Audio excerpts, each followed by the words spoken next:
الحمد لله رب العالمين،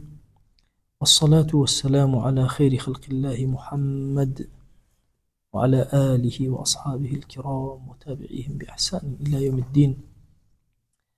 ربنا أرنا الحق حقا وارزقنا اتباعه، وأرنا الباطل باطلا وارزقنا اجتنابه. ربنا آتنا في الدنيا حسنة وفي الآخرة حسنة وقنا عذاب النار. والسابع الاسم المضاف، حتى من دان العامل قياسي كان هر اسم إضافة كرا قياس دائما ما بعدك مجرور وقياسك يتتوا مد أزانين. بسم الله الرحمن الرحيم اسم إضافة كرا ولا الله مضاف إليه يكسر كسره ترهم ويأوى. طبعا مضاف إليه العربية زور هموش قياسي اسمك إضافة كرا ولا ما بعد يخوي وما بعدك مضاف إليه مكسور أبي باشا. وهو يعمل الجرة، أي باشا تو علي قياسك تشيه اسم مضافك إيش كلا مضاف إليه مجروري أكا. وشرطه أن يكون اسما مجردا عن تنوينه ونائبه لأجل الإضافة. أفرمي شرطي أمتشيه اسم مضافك قد ناب التنوين فيه، هو قاعدة لكاتي خلنا قد تنوين ناخلنا نائب التنوين فيه باشا نائب تنوين باشا، وهو نون التثنية والجمع المذكر أوان شون أوان ديارة باشا. بو أما التنوين نونك لا أبي لأجل الإضافة لبرشي لبرخاتي الإضافة جاء لرا سير كان بون مثلا وشي طبعا إما هرشتك لسري وستين تنويني أديني أو قاعدة غلام كتاب قلم كأموي إضافيكم راستو خد تنوين لا أبا أي كما تشي غلام مو زيد قاعدة كأوي ثم أنا إشكيتي وهو يعمل الجرة باشا مجرور أكا باشا كمجرور أكا غلام تنوين وانيا أو اللي يراك تنوين كلها شو باشا كلمة باشي غلام زيد ديارة أو شونا تنوينكها بولاتو لأجل الإضافة لأجل الإضافة. أجر تنوين بو علم مثلا غلاماني كاتي إضافية كما علم غلاما الرجل غلاما دو غلاما كي بياوك غلاما نونا كم لابر شون اللي التنوين كم اللي نونا كم لابر ديار أو شلون لجمع شهر أو هيك مشكلة معنا ستيجيشتن كابو إيمت شيء أكين لاسم مضافة. هذا هو السابع الاسم المضاف وهو يعمل الجر عمل شيء لجريا أكا اسمك مجرورك أو لدو أخو مجروري كيلو ديارها الرجلي زيدين مشكلة معنية. شرطك شيء أويا أن يكون اسما مجردا عن تنوين ونائبه وشرطه أي شرط كونه مضافا باشا شون علي أو مضافة علي اسمك مجردة باشا نابي التنوين بيوبي نابي شي شبه نابي نائب التنوين شبه كأوي غلاماني أو نائب التنوين لها ما بدأ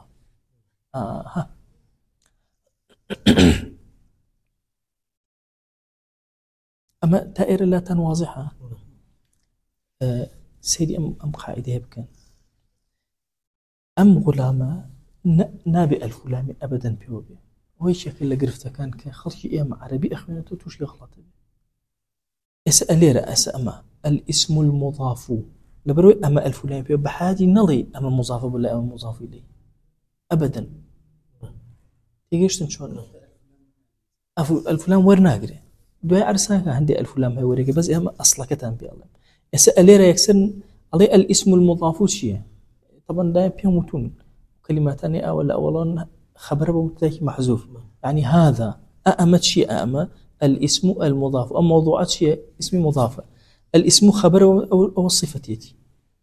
كالفلام هبون صفة موصوف لكاتك يكمت الفلامي دوام هيتي يكسب زان مضاف ومضاف إليه أو كاتو يكسر أو إخوانتو سيرك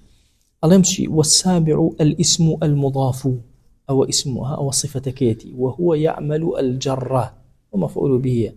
وشرطه أن يكون اسما مجردا عن تنوينه، تنوين إضافة ولا هاء مضاف إليه، ونائبه نائب تنوين إضافة ولا هاء مضاف إليه، لأجل الإضافة. أجل عشان كسره أجل الإضافة، يعني ما دام كسره هي أمش الفلامي لسرنية دو مشان الفلامي سر إلا مضاف إليه وكو أو باشا يكم الفلامي لسر نبو دوم الفلامي لسر وبكسرش خير رأيه إلا شيء مضاف إليه، وألا يكون تأبتي جيشتن أو إنجا موضوع تريته بيشو دائما كتب بوشيشتي مضاف إليك ملا محمد نابي هردوشان وكو يك ناصرة وبالنابي وكو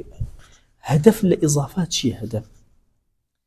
يان تخصيصي أكي يان تعريفي أكي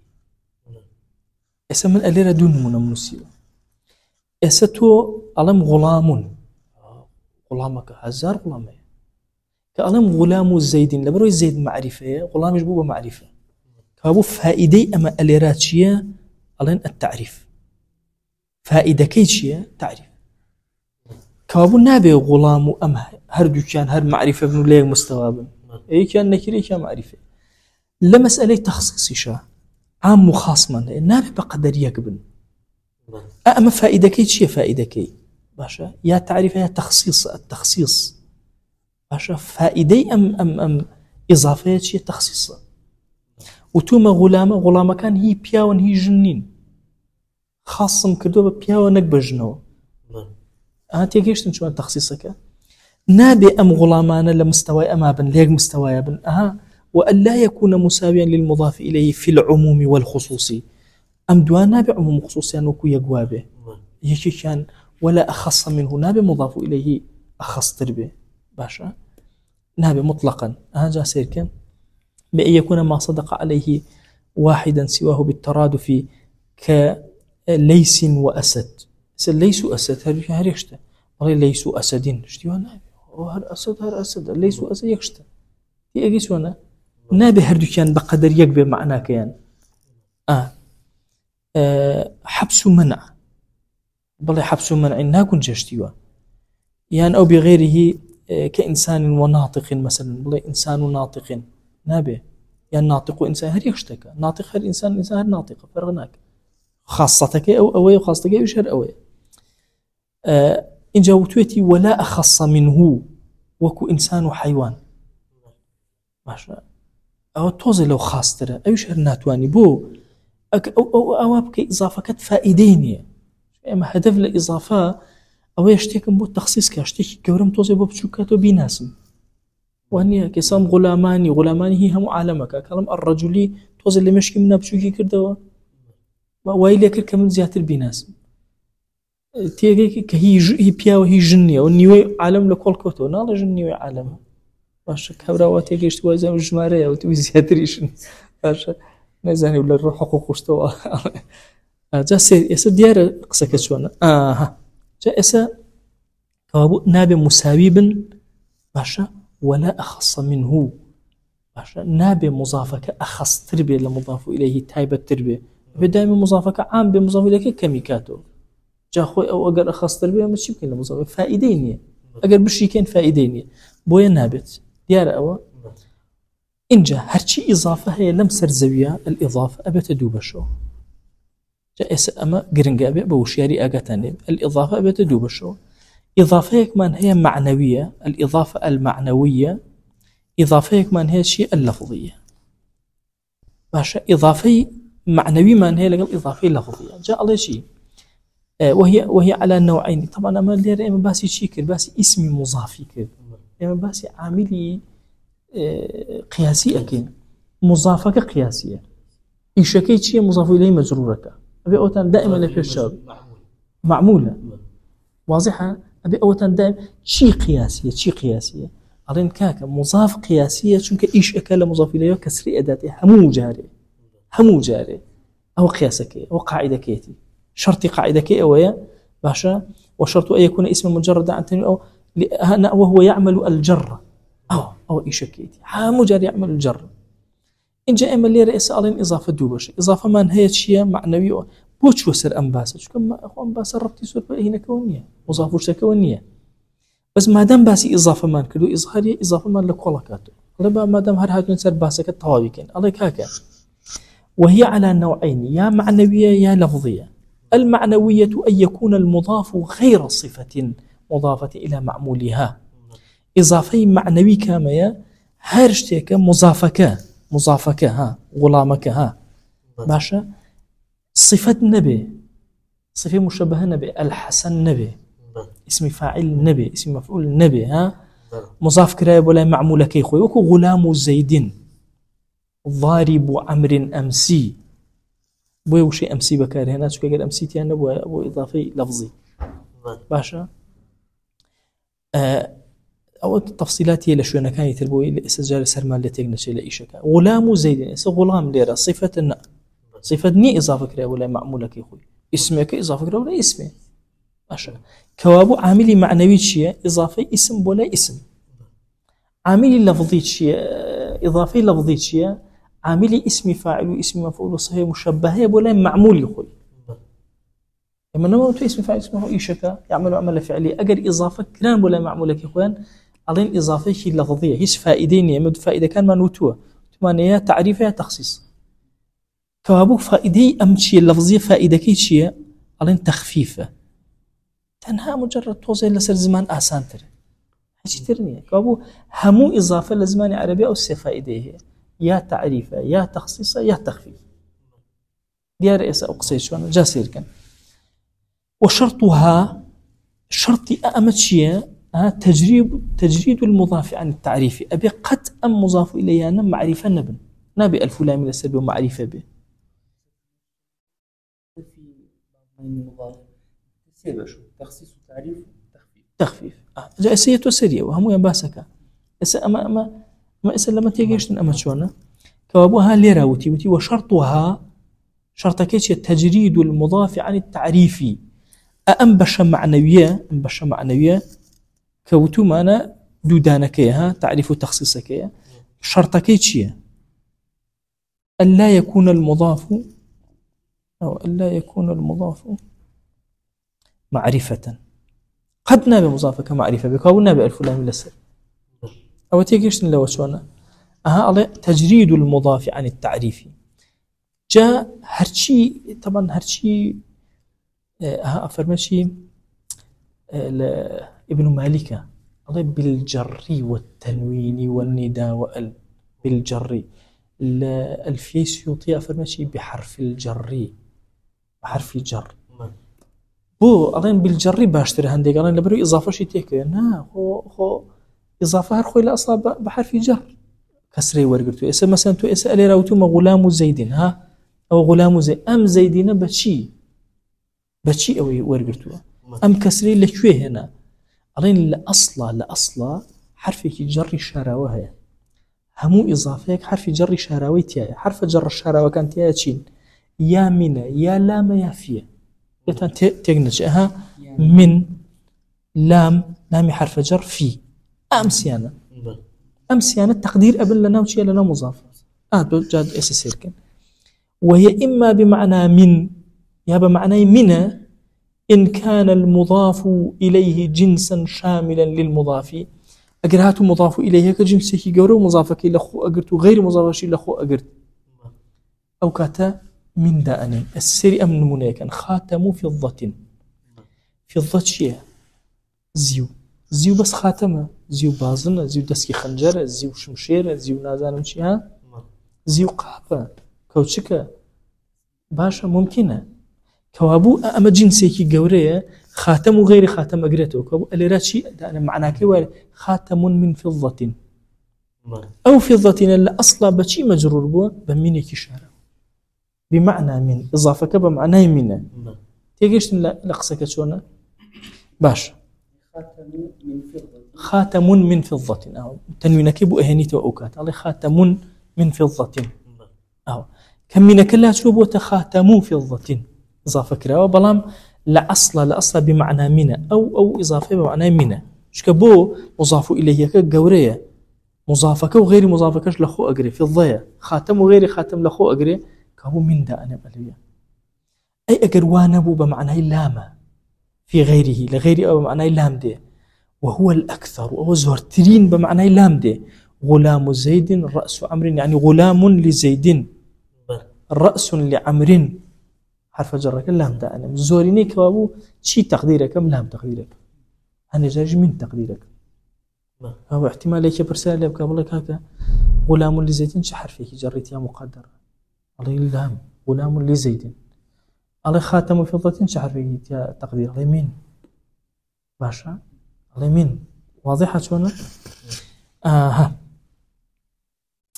إن جاء فائدة شيء فائدة أم بش فائدة شيء يان تعريفة التعريف وتفيد تعريفا إن كان المضاف إليه معرفة أجر مضاف إليه كم معرفة بو أما معرفة بو زيدك الرجلك ألين شيء أجينا بأما تعريف أجينا أجر نكربو وتم مثلا غلام رجل يصير رجل نكرة واني رجل أو شيء أجينا وان أو هنا كأجين تخصيص كأجين أسير كأله وتفيد تعريفا إن كان المضاف إليه معرفة وتخصيصا جاري له بقرن وتخصيصا باشا تخصيص أجين إن كان نكرة وكو غلام الرجل استيجيش انت أبيها إن جاء ورا والسرير الله كاكا وتفيد تعريفا إن كان المضاف إليه معرفة المضاف إليه معرفة بو والمضاف غير وشبه ومثل فإنها لا تتعرف بالإضافة بمرجك أو مضافة وشيء غير نبي وشيء شبه نبي وشيء مثل نبي وشيء أمانة عام أكا ناكات معرفة يسمى غلام ليرة كوتم غلام الزيدين بو الله يفيد التعريفة شونك غلامكش ناسرة من ألم زيد هموتا أي ناس ألم غلامي زيد غلامكش الناسي غلامك زيد تاو بو بناسرة بلام أجر بلام غير زيدين غير زيد لكو أناسي هادشي عالم غير زيد ألم شبه زيدين برارتي نا هر غلامك لا بل لبري غلامك أجر وشي غير بمضافك شبه بو مثل بو تعريف ناجين كتعريف ناجين ناتوان بلام تفيد التعريف تيجيش تنشونا الله شيء وتي تفيد التعريف قاعدة كما نوايا هركات مضاف إليه معرفة بو يكسر أو تعريف جينه إلا وشي غيره شبه مثل النبي ناخذ كلام جاء كلام أبي معناه كلام أبي إلا مسند يعني مبتدا خبر يفعل فاعل تيابي أمانة هي شيء ثانية واضحة أساسونا يعني كلامني بس كلم يعني لشان شيء بيكاتو بلا معناه طاونا دا بدس أو تأبي تيجيشتن لا تتعرف بالإضافة إن جاء وكو غلام زيدين غلام زيدين أو تا غلام لبرو زيد معرفة وجو معرفة طاو يان أجن نكيرة بغلام الرجل تعريف جينه أو تأبي تيجيشتن أو كابو أم بشمان أم باسكت أنا شو نسأل ثم إضافة شيء معنويه أو معنويك أهوايا كابو معنويك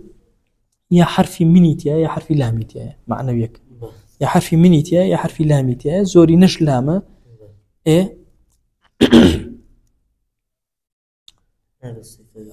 إن جاء وتمانة شيء وتمانة تعريف أجيني أجر إضافة كرابو لا معرفة أجر إضافة كرابو لا نكيرة شيء أجين تخصيص أجيني أوش ما باسكت إضافة كمان هي جاوتما نابي الفلامي شيء لسربه أوش ما باسكت نابي تعريف به أي لفظية شيء أن يكون المضاف صفة مضافة إلى معمولها أو تمان صفة نبي أم ألين صفة به اسم فاعل اسم مفعول أو نبي إضافة كلا ولا معمولك ولا تفيد إلا تخفيفا بس تخفيفك سهم خلط أم تعريف تخصيصي جان أو شي جان تخفيفي جان تخصيص أو دواني جان بلام أم لفظك شي جان تخفيفي جان في اللفظي لا لفظك توزي آسانية قبوي بيضين لفظي لفظك آسانك وحي جيتر ألم أمر ضارب زيد ويأبي بلام ضارب زيدا أمر ضارب زيدا أبي وابلم أمهم التنوين بكارنا قرصة لسزمان ألم أمر ضارب زيد تخفيفي كيفو كدم لزمانة بس فأبو فائدة كيشي التخفيف يا حسن الوجه حسن إضافة كرا ولا الوجه حسن الوجه أبي والله حسن الوجه قرصة الله حسن الوجه معمور الدار أو أبو اسم فاعلة أو أبو صفة مشبهة أو أبو اسم مفعولها تخفيف بس تخفيف حيش الضارب زيد الضارب زيد هم أسانيك وامتنع نحو الضارب زيد هاوني أمام منع كرا وبو تخفيف تانية بو تنوينية الضارب خوي الفلام تنوين عكسيك الفلام هو تنوين نابه تنوين هو الفلام نابه كما دام الفلام لسره باشا أو تخفيف ناك يعني وتوانا منع نابه أو بكريش كيش تخفيف تاني الضارب الرجلي وتوانا دروسته حملا على الحسن الوجهي بيرتانا وتم أبي الفلام كان لسي لابتي وانيا لما وانيا لما سيرك لتخفيفك الفلام لسر أم هي بوشك أم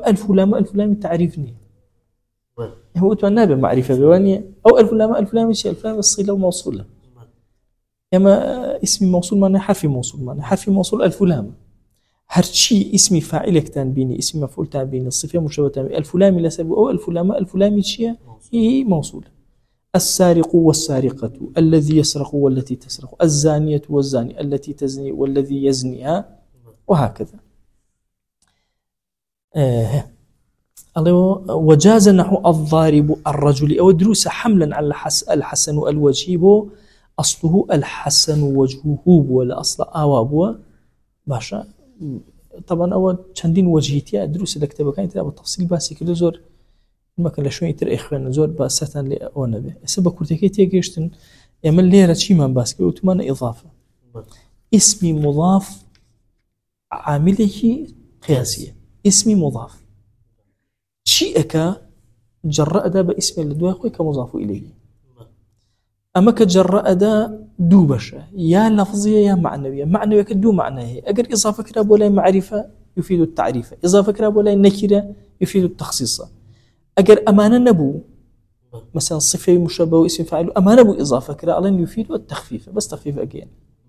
ووتوما أبي إلا أمانة نكرة أبي الفلام ينبي والنبي نكرة مثلا يسبلم زيد العراقي والله ما نبي بو يزيد خوي معرفة إلا ما قال قصدي تنكير ما كذبه وبابه شيء أو أصيح يعني نبي يكم دانا معرفة بي يكم دانا نكيرة بي مضافة كأبي نكيرة بي إلا لو مثلا الحسن الوجه أو أنا الحسن الوجه نبي مثلا أو كتدرس والله الحسن الوجهي عليه إضافة كرا ولا برو الفلام كالفلام تعرفني كابو أساسي نو سر قاعدة أصلك إخوة من أجر هاتوا الفلام تبيني باش نكي بالله والله أو مضافة أو مضاف إليه إلا ولا حط اللفظية الرؤى زور كما زور نية أصلك أمايك عرستانك باش أصلك أمايك بهيش يوازك زيك مميز الأعداد يكم يعني الفلان بيويا دكابو أو مضاف ومضاف إليه باش معنى الفعل أو مضاف ومضاف إليه الفعلي يكسدوا أو إخوانيته معنى الفعلي يقين هي شو أو نكير أو معرفة طبعا أسماء الأفعال اللي روتشي الإضافة اللفظية نهاتواني الإضافة اللفظية شكاية صفتي أو بالرفع أخرين دويش بالرفع أخرين كالفلام كتبيني تو يقينتي ومضاف ومضاف إلينا كالفلام لسرية كم نبو دوام بو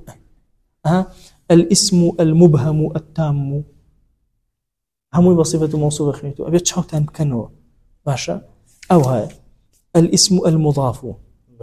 أنواع الإضافة أنواع إضافة ولا إضافة هو الفلام لسر نبو يكسر زانيت ولا عربية دائما أو كي كم نيتي دوم هي يكسر توزاني أو إضافة باشا بعادتي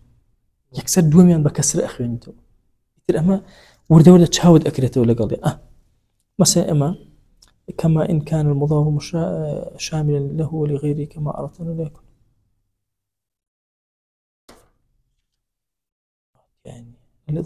الإضافة المعنوية أوام خندو بوتم الإضافة المعنوية هو الفلان بيخشون أواخر وصفة موصوفة تفيد تعريفا للمضاف إلى آخر الواو حالية مثلا هذه المستثنيات باشا وهرب أبي بهين بخير شو هذه معرفة أبي نكير بأول وانعدام العهد أو عهدي إخوان وموشي رأي أزانم انعدامي مضاف إليه ولا عهدي هدي مضاف إليه أو كمان نكير دوام معرفة أهو فيها في الأغلب خلق الله ومقدوره ومعلومها أكثر منها إيمانه